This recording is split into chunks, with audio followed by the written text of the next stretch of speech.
بقر عید کا پہلا دن تھا۔ قربانی کے بعد ایک سیٹھ صاحب اپنے گھر کے صحن میں صوفے پر بیٹھے اپنی نگرانی میں اپنے بیٹے سے اپنے بھاری بھرکم اور مہنگے جانور کے گوشت کو مختلف حصوں میں تقسیم کروا رہے تھے۔ فلاں ران فلاں بہن کے لیے، فلاں گوشت بھائیوں کے لیے، فلاں سالوں کے لیے اور سب سے اچھا والا گھر میں سالانہ بقر عید کی دعوت کے لیے۔ بیٹا والد کی رہنمائی کے مطابق گوشت الگ الگ کر کے رکھتا جاتا ہے۔ سیٹھ صاحب کی حویلی سے کچھ دور ایک چھوٹے سے کچے مکان میں سیٹھ صاحب کا ملازم اپنے 2 بچوں کے ساتھ رہتا تھا۔ چھوٹا بیٹا اس دن بہت خوش تھا۔ بڑا بھائی چھوٹے بھائی کی غیر معمولی خوشی دیکھ کر کہتا ہے، کیا بات ہے، آج تم کچھ زیادہ ہی خوش نظر آ رہے ہو۔ چھوٹا بھائی اپنے غیر معمولی خوشی کی وجہ بیان کرتے ہوئے کہتا ہے، بھائی میں خوش کیوں نہ ہوں، پورا سال انتظار کرنے کے بعد ان دنوں ہمیں گوشت کھانے کا موقع ملتا ہے۔ ابھی بابا کے نئے سیٹھ کی طرف سے گوشت آئے گا اور ہم اسے مزے مزے سے کھائیں گے۔ اسی درمیان باپ کے فون پر سیٹھ صاحب کی کال آتی ہے اور سیٹھ صاحب ملازم کو گوشت وصول کرنے کے لیے اپنے گھر بلاتے، ساتھ بڑے بیٹے کو بھی لانے کا کہتے ہیں۔ ملازم سمجھ جاتا ہے کہ گوشت زیادہ ہونے کی وجہ سے سیٹھ صاحب نے بڑے بیٹے کو ساتھ لانے کا کہا ہے۔ ملازم اپنے بیٹے کے ساتھ سیٹھ صاحب کی حویلی پر پہنچ جاتا ہے۔ بیٹا حویلی دیکھ کر بولتا ہے، بابا جتنا بڑا آپ کے سیٹھ صاحب کا گھر ہے اتنا ہی بڑا ان کا دل بھی ہے۔ سیٹھ صاحب بڑے اچھے انداز سے ان کا استقبال کرتے ہیں اور گوشت سے بھری 2 بھاری بھاری تھیلیاں ان کے ہاتھوں میں تھما دیتے ہیں۔ باپ بیٹے شکریہ کے ساتھ وہاں سے روانہ ہونے لگتے ہیں۔ سیٹھ صاحب پیچھے سے آواز دیتے ہیں اور کہتے ہیں، مجھے اور میرے گھر والوں کو اپنی دعاؤں میں یاد رکھنا۔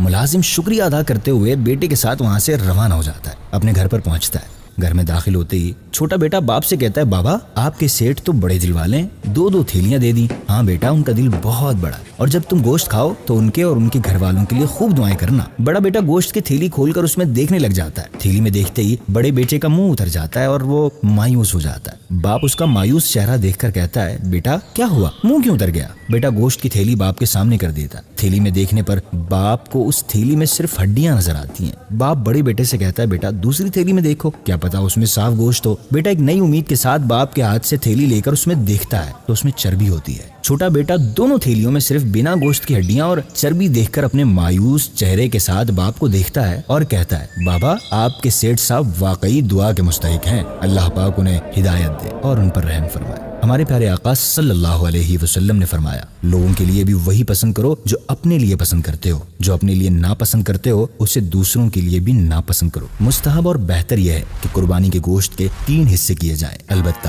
اگر کوئی شخص اپنے قربانی کے جانور کا سارا گوشت خود ہی رکھ لے تو اس پر کوئی گناہ نہیں، لیکن یاد رکھیں قربانی کا موقع اللہ پاک کی رضا حاصل کرنے کا بہترین موقع ہے۔ مستحقین میں گوشت تقسیم کر کے اللہ پاک کی رضا حاصل کیجیے۔